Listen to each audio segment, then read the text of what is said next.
नकर भ्रष्टाचार, सकते हैं रे यो सरकार। नकर भ्रष्टाचार, सकते हैं रे यो सरकार। जीरो टॉलरेंस, मोटो पारदर्शी ईमानदार, जीरो टॉलरेंस। नमस्कार आप सभी को। आज एक महत्वपूर्ण विषय को लेकर मैं आपके बीच में आया हूं और वो विषय है उत्तराखंड का संस्कृति विभाग, जो कि आज भ्रष्टाचार का अड्डा बन गया है, जहां के दुनिया भर के भ्रष्टाचार हो रहे हैं। और वहां पर जो मैडम बैठी हैं बीना भट्ट जी, उन्होंने कहीं ना कहीं इस पूरे विभाग को जो है कि गर्त में डाल दिया है। कोई पूछने वाला नहीं है, कोई जानने वाला नहीं है, कोई ये समझने वाला नहीं है कि आखिर इस विभाग में हो क्या रहा है। आप जैसे जानते हैं कि दिल्ली दूरदर्शन से पहले हम आवाज़ सुनो पहाड़ों का कार्यक्रम चलाते थे और वही कार्यक्रम हम जो है कि उत्तराखंड दूरदर्शन चला रहे हैं। हमने प्रयास किया क्योंकि हम संस्कृति के लिए काम कर रहे हैं, तो संस्कृति विभाग से इससे कुछ मदद मिले। जैसे कि संस्कृति विभाग का ऑडिटोरियम है, तो हमारे जो प्रतिभा करने के लिए जो बच्चे आते हैं दूर दराजों के क्षेत्र के आ रहे हैं, इसके लिए हमने बहुत प्रयास किया। और ये आवाज़ सुनो पहाड़ों का भी जो एक मंच बना है, आज आप देख रहे हैं कि 50 एपिसोड अगर इसके आ चुके हैं और निरंतर एक कार्यक्रम दूरदर्शन पर चलता रहेगा, तो हमारा इसके पीछे उद्देश्य है कि हमें उत्तराखंड की परंपरागत संस्कृति बचानी है। हमें दुर्गम क्षेत्रों के उन बच्चों को मंच देना है जिनको मंच नहीं मिल पाता। यही काम मुझे लगता है कि संस्कृति विभाग को भी करना चाहिए, क्योंकि परंपरागत संस्कृति बचानी है। हमने कई बार प्रयास किए। माननीय मुख्यमंत्री जी के माध्यम से जब संस्कृति विभाग में लेटर जाता है, तो बीना भट्ट जी ने साफ मना कर दिया कि इस प्रकार के लेटर तो आते रहे हैं। अगर बीना भट्ट जी मुख्यमंत्री जी के लेटर को कहती है कि इस प्रकार के लेटर आते रहेंगे, तो और लोगों का क्या होगा। मैंने दोबारा उस पर प्रयास किया था। सचिव साहब ने एक बार रास्ता बताया कि भाई आप हमसे थोड़ा सा इस कार्यक्रम के लिए एक ऐसा अनुदान ले जाओ कि आप इस कार्यक्रम को चला पाओ। मैंने कहा साहब मैं आपको लेटर लिख देता हूँ। तो उन्होंने बोला नहीं मेजर नहीं, आप सीएम साहब से करा के ले, हो जाएगा आपका काम। तो सीएम साहब ने उस लेटर के ऊपर फिर संस्कृति विभाग को लिख दिया। वो लेटर फिर सचिव साहब के माध्यम से जब विभाग में आया, बीना भट्ट जी ने फिर मना कर दिया कि भाई आपको हम ये कर ही नहीं सकते। तो मैंने पूछा मैडम, जब हम संस्कृति के लिए बच्चों के लिए और दुर्गम क्षेत्र के इन बच्चों के लिए हम जब काम कर रहे हैं, तो आखिर इसमें दिक्कत क्या है। उन्हें बोला नहीं आप तो कमर्शियल काम कर रहे हैं और आपके लिए ऐसा हम नहीं कर सकते। मैंने हो सकता है कोई नियम है, क्योंकि मेरा 2021 का एक बिल लटका हुआ था, उसके चक्कर काट रहा था। बहुत सारे लोग मिल रहे थे। तो जब मुझे कई कलाकार जो है कि परेशान दिखे, मैं कई कलाकार ऐसे देखे जिनके बरसों से बिल लटके हुए हैं, जिन्होंने अपने कार्यक्रम करे लेकिन उनको कोई मानदेय उस तरीके से मिल नहीं पा रहा है। इसको ढूंढते ढूंढते काफ़ी लोग जो परेशान लोग थे, कुछ ने सूचना का अधिकार में बहुत सारी चीज़ें लगाई थी। सूचना का अधिकार में भी हमें जो है कि बहुत सारी चीज़ें जब मैंने उसमें देखे और नज़र में, तो मैं दंग रह गया कि आखिर ये काम हो किसके लिए रहा है। और पूरी पड़ताल के बाद ये लगा कि बीना भट्ट जी के खास लोगों के लिए जो है कि ये संस्कृति विभाग बना हुआ है। आज आप देख रहे हो कि हमारे माननीय मुख्यमंत्री श्री पुष्कर सिंह धामी जी किस प्रकार रात दिन जो है कि इस उत्तराखंड में विकास के लिए संघर्ष कर रहे हैं। विदेशों में जाके किस प्रकार के निवेशकों से लेके देश दुनिया से कितने निवेशकों को आप उत्तराखंड में लाएंगे। इतना अच्छा मुख्यमंत्री हमें मिला है, तो हमें भी इसमें सहयोग करना चाहिए। लेकिन मैं बड़े दुख के साथ इस चीज़ को कहना चाह रहा हूँ कि ये आखिर ये होगा कैसे। जब सीटों पे इस प्रकार के ढीठ अधिकारी बैठे होंगे, जब इस प्रकार का एक माहौल बना होगा, तो ये काम तो जनता तक जा ही नहीं सकते। मैं जो बोल रहा हूँ कि संस्कृति विभाग जो है कि भ्रष्टाचार का अड्डा बन गया है, तो ये मैं क्यों बोल रहा हूँ, मैं आपको दिखाना चाहता हूँ, वो चीज़ें दिखाना चाहता हूँ जिससे आपको लगेगा कि वाकई संस्कृति विभाग भ्रष्टाचार का अड्डा बन गया है और सरकारों को भी इसमें संज्ञान लेना चाहिए। ये आप देख रहे होंगे कि यह है सुशील टैक्सी सर्विस। सुशील टैक्सी सर्विस के आप इतने सारे बिल इसमें देख रहे होंगे और आप देख रहे होंगे बहुत सारे बिल इसमें हैं। कुछ ऐसे बिल हैं कि जिनमें बहुत ज़्यादा गड़बड़ है। तो ये बहुत सारे नंबर अब आप इसमें देख रहे हैं, जिसमें हमने ये गोल रेड कलर का जो सर्कल बनाया है, इन सर्कल में वो बिल हैं कि जो बिल बाद में उनका गाड़ी का नंबर चेंज कर दिया गया। इसलिए कर दिया कि भ्रष्टाचार का पता लग रहा था, क्योंकि दुनिया भर के बिल रिक्शे के नाम पे, ऑटो के नाम पे, ये दुनिया भर के वो हो रहे थे, है ना। इसमें से हमने 2 बिल जैसे कि हमने वो बिल लिए।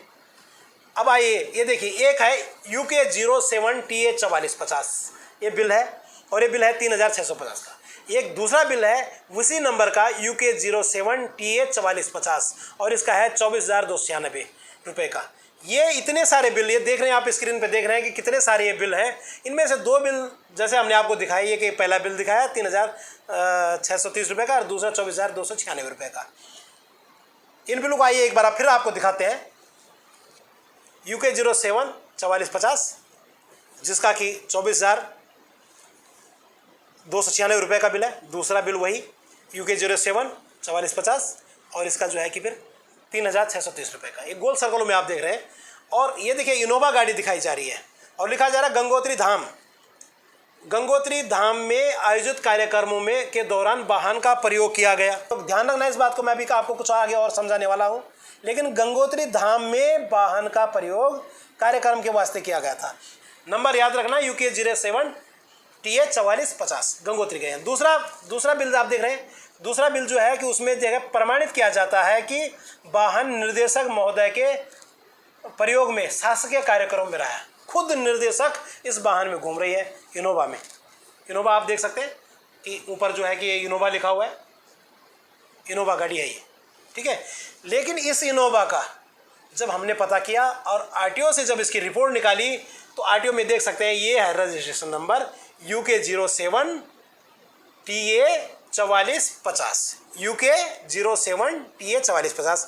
आप देख सकते हैं ये जो है ऑटो रिक्शा है, मतलब ये इनोवा गाड़ी ही नहीं है। और जिस ऑटो रिक्शा में शासकीय कार्यक्रमों के लिए सचिवालय गए हुए, जिस रिक्शे में बीना भटजी खुद गई थी, उनका बिल जो है कि बीना भटजी ने पास कर रखा है।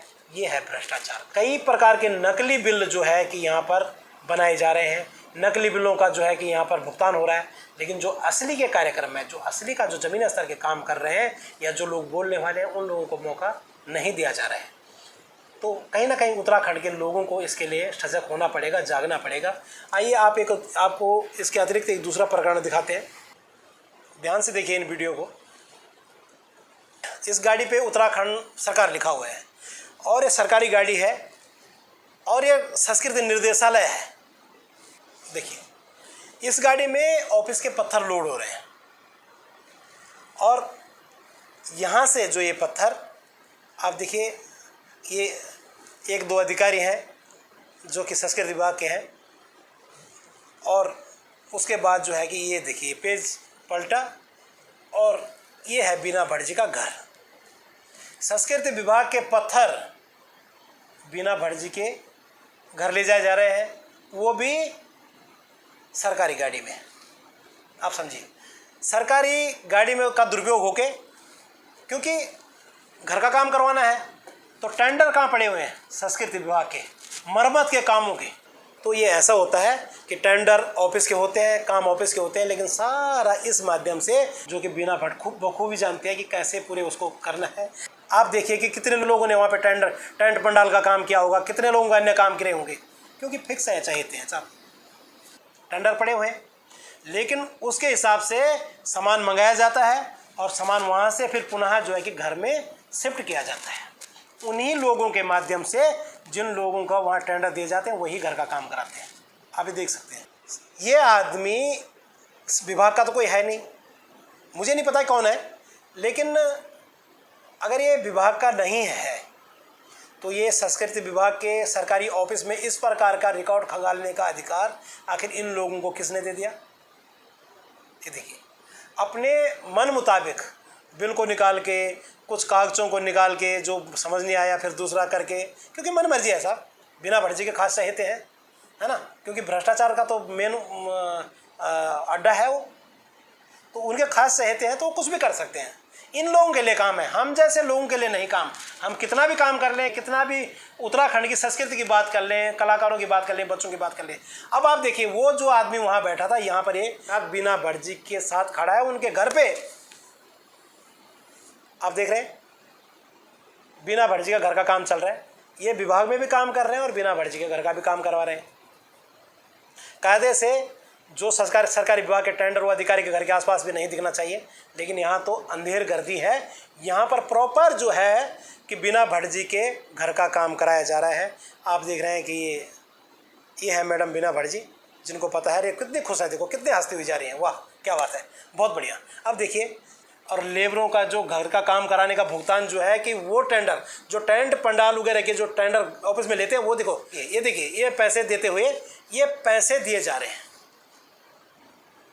अब आप बोलेंगे कि ये कैसे, तो ये ऐसा होता है कि टेंडर ऑफिस के होते हैं, काम ऑफिस के होते हैं, लेकिन सारा इस माध्यम से, पैसे के माध्यम से लेन देन जो है कि बिना भर्जी के घर पे सीधे सीधे देखा जा सकता है।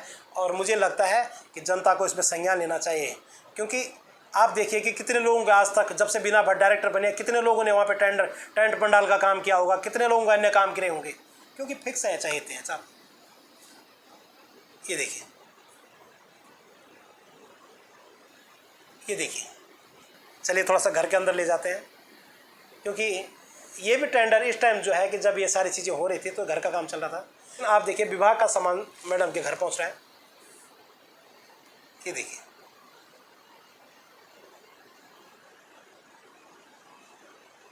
ये देख सकते हैं आप।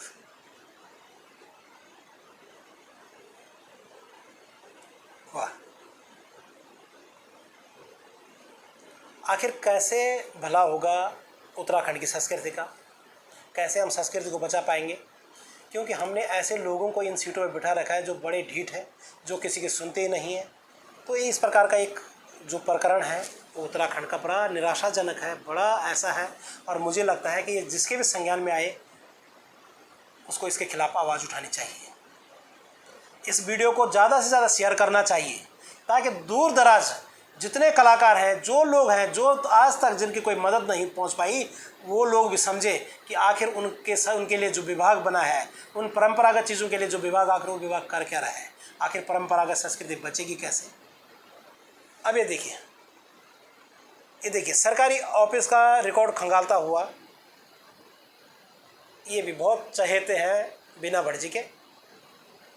ये देखिए किस प्रकार से ये जो है कि सरकारी रिकॉर्ड को खंगाला जा रहा है। कोई नहीं है ऑफिस में, ऐसा अधिकार आखिर संस्कृति विभाग में दिया किसने, किसके कहने पर, किसके इशारे पर ये सारा काम होता है, क्योंकि ये खास लोग जो है कि बिना भर्जी के हैं, इनके लिए संस्कृति विभाग बना है। बाकी कलाकारों को, संस्कृति को और चीज़ों को इससे कोई मतलब नहीं है।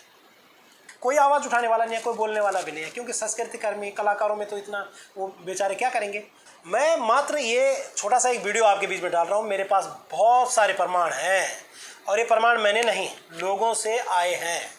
जिन लोगों के यहाँ पर समस्याएं थी, जिन लोगों के दुनिया भर के ऐसी चीज़ें हैं, उन लोगों ने ये प्रमाण दिए हैं। मैं तो अभी आया हूँ देहरादून में, लेकिन इस 1.5-2 साल के अंदर इस आवाज़ सुनो पहाड़ों के कार्यक्रम को चलाते चलाते आज इन चीज़ों का जो मुझे पता लगा कि इतना बढ़िया काम करना ठीक नहीं है। जाके बिना भर्जी के पैर पकड़ लो, बिना भर्जी की जी हुजरी करो, बिना भर्जी आपको खूब काम देगी, लेकिन चलना होगा बिना भर्जी के हिसाब से। नहीं तो ना कोई प्रदेश की संस्कृति से मतलब वो है, ना किसी प्रकार के कार्यक्रमों से मतलब है, ना किसी कलाकारों से मतलब है, ना किसी से किसी प्रकार का कोई मतलब ही नहीं है उनको। और इस वीडियो को आप पूरा ज़रूर देखें, क्योंकि इस वीडियो से आपको पता लग जाएगा कि आखिर हमारा ये जो गुस्सा है वो क्यों है, हमारी ये नाराज़गी अगर संस्कृति विभाग के प्रति है तो क्यों है। क्योंकि इसलिए है कि हमने समय समय पर संस्कृति विभाग में ऐसे ऐसे सुझाव दिए थे जिससे कि पूरे उत्तराखंड के अंदर संस्कृति को हम बढ़ावा दे सकते थे, परंपरागत संस्कृति को बचा सकते थे। आज हमारे मांगल वाले हैं, आज हमारे जागर वाले हैं, आज हमारे गांव में जो पंडिताई करते हैं वो भी संस्कृति का पार्ट है। जो हमारे काश्तकार लोग हैं, जो हमारे वाद्य यंत्र वाले लोग हैं, जो हमारे छोलिया हैं, जो हमारे हर प्रकार की विधा से जो लोग जुड़े हैं, आज जो फ़ायदा उनको होना चाहिए था वो संस्कृति विभाग में कहीं ना कहीं बिना भर्जी को हो रहा है, और कहीं ना कहीं उनके चहेतों को हो रहा है, और कहीं ना कहीं उनके इर्द गिर्द जो लोग घूमते हैं उनको हो रहा है। मैं आपको 6 अगस्त 2020 का ये वाक़या दिखा रहा हूँ, जब हमने गढ़वाल, कुमाऊँ, जौनसार और दिल्ली से जब एक बैठक रखी थी, और उस बैठक में हमने बहुत सारे सुझाव दिए थे। उसके बाद समस्त लोक कलाकारों, साहित्यकारों एवं तकनीकी विशेषज्ञों की पहचान हेतु पहचान पत्र आइडेंटिटी कार्ड बनाया जाए। पहचान पत्र कलाकारों की पहली आवश्यकता तो है ही, इससे शासन प्रशासन को भी कलाकारों की पहचान करने में आसानी होगी। हमारा एक पहला प्रस्ताव मैडम, इसमें पहचान पत्र कलाकार के लिए गर्व व सम्मान की बात होगी। आपके द्वारा कलाकार पहचान पत्र जारी करने से शासन प्रशासन में कलाकारों की आस्था जागेगी, साथ ही प्रदेश के साथ साथ अन्य प्रदेशों में भी कलाकार को अपना परिचय देने में आसानी होगी। ये हमारा सुझाव है। आपके पहचान पत्र से और क्या फायदा हो रहे हैं? यातायात व स्वास्थ्य सेवाओं में भी पहचान पत्र कारगर कलाकार के लिए कारगर सिद्ध होगा। यातायात में परिवहन विभाग से 50% तक छूट मिल सकती है। पहचान पत्र के आधार पर कलाकारों को कार्यक्रमों नुक्कड़ नाटकों आदि सभी प्रकार के प्रोग्रामों में मौका दिया जाएगा। एक जब साइड इसकी प्रॉपर बन जाएगी, एक कोड नंबर डालने से कलाकार का पूरा विवरण आपके पास हो जाएगा। कृपया अपनी स्वीकृति प्रदान कर हमें कृतार्थ करने की कृपा कीजिएगा। हम समस्त कलाकार आपके आभारी रहेंगे। ये हमारा प्रस्ताव है। इन प्रिंसिपल इसके लिए हमने अग्री किया कलाकारों के पहचान करने के लिए। हमारा प्रस्ताव नंबर 2, समृद्ध सांस्कृतिक सरोकारों से जुड़े विविध विधा के कलाकारों साहित्यकारों की पहचान ग्राम सभा, ब्लॉक, नगर पालिका स्तर से विभागीय टीमों द्वारा हो। ऐसा करने से शासन प्रशासन व कलाकार सभी को जो है कि सहूलियत रहेगी। ये हमारा जो सुझाव है। कलाकार, मंत्रीगण, विधायक, संस्कृति विभाग आदि के अनावश्यक चक्कर नहीं काटेंगे। इससे उनके धन व समय की बर्बादी नहीं होगी और संस्कृति विभाग शासन प्रशासन के प्रति कलाकारों का भरोसा बढ़ेगा। हम जब इस चीज़ पर चलते हैं, दूरस्थ क्षेत्रों में पारंपरिक वाद्य यंत्र वाले कलाकार, काश्तकार, जागरी, सरया, छोलिया आदि सभी विधाओं के समस्त लोग नियमानुसार आसानी से सरकार की योजनाओं से जुड़ जाएंगे। उनमें जागरूकता आएगी और लाभ भी प्राप्त होगा। इस प्रकार की प्रक्रिया हम करते हैं। जनपदों में क्षेत्रीय कलाकारों को कार्यक्रमों में प्राथमिकता मिले तो इससे परंपरागत संस्कृति उभर कर आगे आएगी। कम लागत में अच्छा कार्य होगा और सभी कलाकारों को बराबर काम भी मिलता रहेगा। और ये चयन प्रक्रिया मुझे लगता है कि सबसे सुटेबल है। सही अग्री दूं क्योंकि यही तरीका है। तीसरा प्रस्ताव है जीवन बीमा एवं स्वास्थ्य बीमा योजना कलाकारों के लिए बहुत आवश्यक है। कलाकार अथवा उनके परिवारों पर जब कोई बीमारी, दुर्घटना व निधन होने जैसी मुसीबत आती है तो उस समय कलाकारों के परिवार असहाय हो जाते हैं। ऐसे समय में बीमा योजना से कलाकारों को सहारा मिलेगा। आजकल जीवन बीमा एवं स्वास्थ्य बीमा योजना की कई प्लान चल रहे हैं। कलाकारों का सामूहिक बीमा किया जा सकता है जिससे कम खर्चे में रिस्क कवर अधिक हो सकता है। ये हमारा जो तीसरा प्रस्ताव है। इसमें हम पूरा तो मुझे लगता है कि प्रस्ताव नंबर में हमारा जो है कि ठीक है बीमा हो जाएगा, इस पर प्लान अच्छा होना चाहिए। तो ये मुझे लगता है कि प्रस्ताव नंबर 4, 45 वर्ष की आयु में लगभग किसी भी व्यक्ति के बच्चे पढ़ने वाले होते हैं। मात्र सामान्य तरह की कलाकारी से परिवार का भरण पोषण नहीं हो पाता। अगर ऐसी स्थिति में कलाकार को पेंशन या मान दिया जाता है तो वह पूर्ण निष्ठा से संस्कृति का भावनात्मक रूप से काम कार्य करेगा।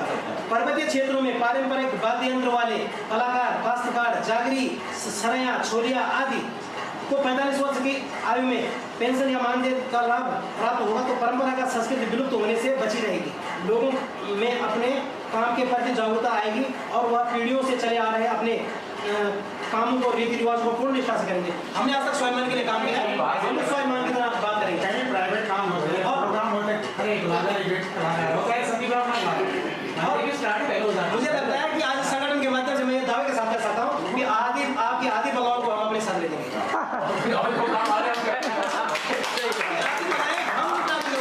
हमारे मिलन केंद्र आज जो है कि उसके आगे की झाड़ी काटने वाला कोई नहीं है। ऐसे मिलन केंद्र दुर्गम क्षेत्र में बने हैं। क्यों ना जो हमारे विधायक नीति द्वारा जो निर्मित केंद्र बने हैं, हमारे जो वाद्य यंत्र वाले लोग हैं जो इस प्रकार का है। देखो एक चीज़ होती है कि हर चीज़ पे ऐसा नहीं कि भवन बनाने पे हम पैसा खर्च करें। हमें ऐसा भी करना चाहिए कि जो वो केंद्र बने हैं, मिलन केंद्र बने हैं, दूसरी चीज़ बनी है, उसको हम संस्कृति के प्रति इस्तेमाल कर सकते हैं। वो हो सकता है इसका हम बढ़िया से वो करें। और जो हमारे वाद्य यंत्र वाले लोग हैं, जो हमारे सराइयाँ हैं, जो है हफ्ते में मतलब महीने में 5-7 दिन जो भी अपना टाइम रखें उस पर अपनी कार्यशाला वो चलाते रहे ताकि उससे संस्कृति ऐसी केंद्र काम कर सकते हैं। इसको दोनों चीज़ को हम रिलेट कर सकते हैं। पैसा खर्च करके जो चीज़ें बनी हैं उन पर संस्कृति के लिए इन चीज़ों को उपयोग में लाया जा सकता है। तो इस पर हो सकता है। तो ये दूसरा विषय मुझे हाँ इस पर हम काम करेंगे। प्रस्ताव नंबर 7 हमारा है कोरोना महामारी के चलते हाल में दिवंगत हुए कलाकारों के परिजनों को शीघ्र मदद दी जाए। इसमें इनमें से कई कलाकारों का कला के सिवाय कोई और काम नहीं था। यह सब कलाकारी पर ही आश्रित थे। साथ ही उत्तराखंड के आर्थिक रूप से जूझ रहे कलाकारों की उचित सहायता की जाए। वीडियो में आपको दिखाता हूँ। ये मंगला राव जी हमारी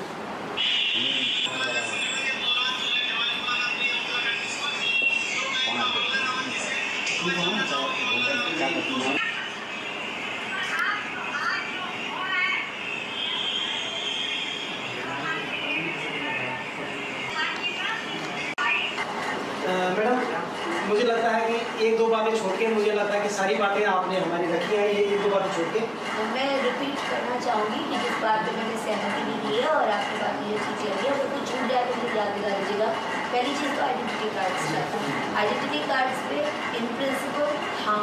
दूसरी चीज़ जो हमने कलाकारों का और ख़ासकर इस समय जो प्रवासी वापस आ गए हैं, ऐसे समय में हमने उनका चुनाव, आप ये कहते हो कि ज़िला से होने, और इसके लिए मैं 100% एग्री करती हूँ। कल्चरल मैपिंग जिसे हम कहते हैं वो इस समय करना बहुत ज़रूरी है, क्योंकि देखा जाए तो सोसाइटी सिर्फ डावाडोल स्थिति में है, तो कल्चरल मैपिंग की ज़रूरत भी है और ये हमारा वो भी रहेगा, हमारे लिए भी ठीक है और करना भी चाहिए।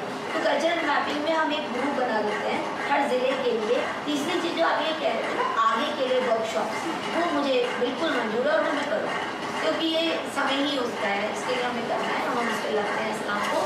और आगे किस तरह से इस चैलेंजेस से निपटे, ये वर्कशॉप्स है या डॉक्यूमेंटेशन है या जो विधाएँ जा रही हैं उनका लिस्ट दे भी दीजिएगा, ले करके आपने भी जो बताया वो हमने लिख दिया है। इस तरह की चीज़ें करते हैं आगे के लिए तो अच्छा होगा। इसमें जो है कि हमें एक पक्ष तो हमने जाएंगे एक होगा। मैं ये इसलिए भी कह रहा हूँ क्योंकि हमने 2017-18 से भी जो है कि संस्कृति विभाग में कई बार ये मांग करी कि भाई कलाकारों के साथ जो है कि कलाकारों की यहाँ पर कोई पहचान नहीं है। ये जो आप टीवी स्क्रीन पे देख रहे हैं कि ये कुछ ये जो बैठकें चल रही हैं, इस बैठकों में हम ये बता रहे हैं, ये समस्याएं बता रहे हैं। कोरोना काल में भी आप जानते हैं कि कोरोना काल में कई कलाकार ख़त्म हो गए। आप सामने देखें जिन अधिकारी से हम बात कर रहे हैं बीना भटजी, और हमने यहाँ पे उनसे बात करी कि भाई कलाकारों की पहचान की बात करी, कलाकारों की आर्थिक मदद की बात करी, कलाकारों की जीवन बीमा, स्वास्थ्य बीमा और दुर्घटना बीमा की बात करी, कलाकारों को जो है कि नियमित रूप से जो है कि मानदेय की बात करी, कलाकारों को जो है कि क्षेत्रीय में परंपरागत क्षेत्र उसको बचाने के लिए पूरे क्षेत्रों में जिला स्तरीय ब्लॉक स्तरीय कार्यक्रमों की बात करी। लेकिन बड़े अफसोस के साथ कहना पड़ रहा है कि कोरोना काल में हम दिल्ली से, कुमाऊं से, गढ़वाल से, जौनसार से और अन्य जगहों से भी कलाकार इकट्ठे हुए। कोरोना काल में बड़ी मुश्किल से जो है कि हम यहाँ तक पहुँचे। इतने लोग आए और जो है कि बीना भटजी के द्वारा खाली अपने विभाग में बैठक करी गई, लेकिन उस पर आज तक 2020 में ये बैठक करी थी हमने, और 2020 के बाद आज तक इस बैठक में कोई भी एक भी कागज नहीं बनाया गया। कई बार प्रयास किए गए कि भाई इस विभाग में कुछ सुधार होना चाहिए, लेकिन उसमें किसी भी प्रकार का आज तक कुछ सुधार नहीं करा गया, क्योंकि बीना भटजी अपने मर्जी के मुताबिक इस विभाग को चलाती हैं। उनको अगर कोई पसंद आता है तो ठीक है, नहीं आता तो उसको किसी भी प्रकार का वो कोई सहयोग देना ही नहीं चाहती। किसी भी प्रकार से वो नहीं चाहती कि कोई इस प्रकार के तेज तरार या कुछ ऐसा सिस्टम बने कि वो सिस्टम से जो है कि काम चले। वो जैसा सिस्टम बनाना चाहे उसी सिस्टम से मात्र जो है कि संस्कृति विभाग में काम चलेगा। उसके बाद इस पर निरंतर हमारा प्रयास रहा, और क्योंकि आप देख रहे हैं कि सतपाल महाराज जी जो है कि मंत्री हैं, तो इस पीड़ा को लेके जो है मंत्री जी के पास जब गए तो मंत्री जी ने बैठक करवाई, और उस बैठक में ये हुआ था कि यार ठीक है इन कामों को करा जाए। इन पे सबकी सहमति बनी, और मंत्री जी के लिए भी बीना भटजी के ऑफिस से घोषणाएं तैयार की गई, जैसे कि कलाकारों के आई कार्ड बने, कलाकारों की ग्राम सभा और ब्लॉक स्तर से जो है कि उनका चयन हो, स्वास्थ्य बीमा, जीवन बीमा और दुर्घटना बीमा। 45 वर्ष के बाद जो चयनित कलाकार हैं उनके क्षेत्रों में जो है कि हमारी कार्यशालाएं चले, नियमित रूप से उनके लिए जो है कि रोजगार के साधन हो, और जो हमारे पंचायत घर हैं, जो हमारे सामुदायिक भवन हैं, उसमें हमारी कार्यशालाएं चले। अभी अभी रोथाण जी ने बहुत सी समस्याएं रखी। मैं संस्कृति मंत्री होते हुए संस्कृति विभाग से कुछ घोषणाएं करना चाहता हूं। संस्कृति विभाग उत्तराखंड द्वारा लोक कलाकारों को पहचान पत्र जारी किया जाएगा।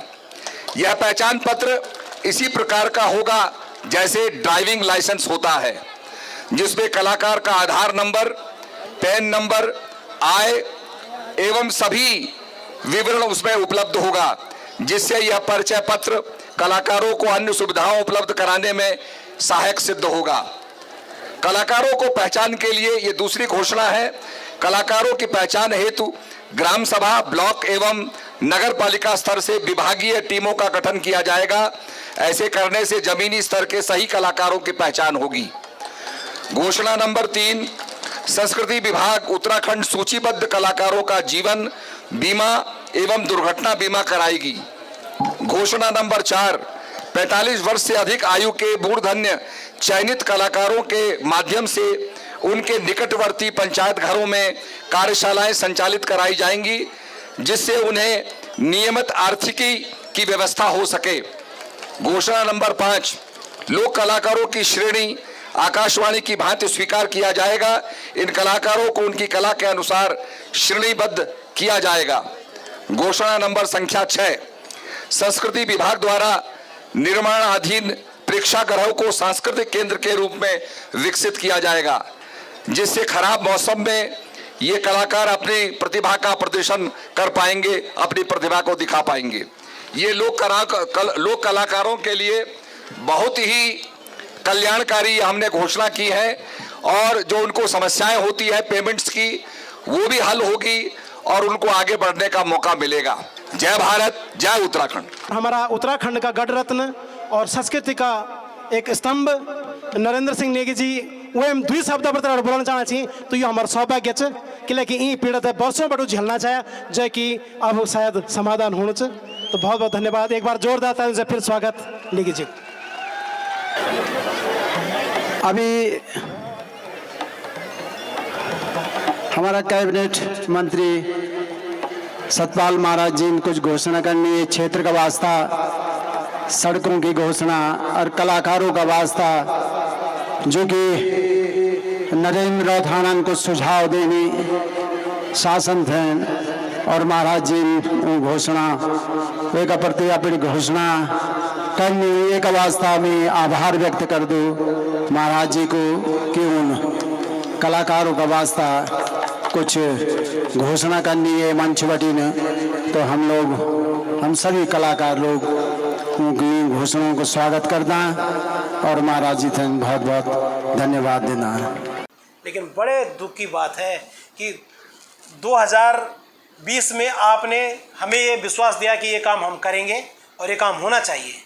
2021 में आपने माननीय मंत्री जी से जो है कि घोषणाएं करवाई और लास्ट में आप उनको भी झूठा बनाने के लिए तुल गए, क्योंकि आपने इतने टाइम के अंदर इन चीज़ों पे एक भी कागज़ तैयार नहीं किया, आपकी एक फाइल आगे नहीं बढ़ी। क्योंकि इस भ्रष्टाचार को यहाँ से ख़त्म करना है, क्योंकि मुझे लगता है कि सरकार आज जिस दिशा में काम कर रही है, जितनी तेज़ी से काम कर रही है, सरकार की इन नीतियों को जन जन तक पहुँचाने के लिए इस प्रकार के अधिकारियों को जो है कि एक बार फटकार लगनी चाहिए। इनको तो इन सीटों पे बैठने का कोई अधिकार नहीं होना चाहिए। नकर भ्रष्टाचार सकते हैं रे यो सरकार, नकर भ्रष्टाचार सकते हैं रे यो सरकार। जीरो टॉलरेंस मोटो पारदर्शी ईमानदार, जीरो टॉलरेंस मोटो पारदर्शी ईमानदार। बहुत बहुत धन्यवाद।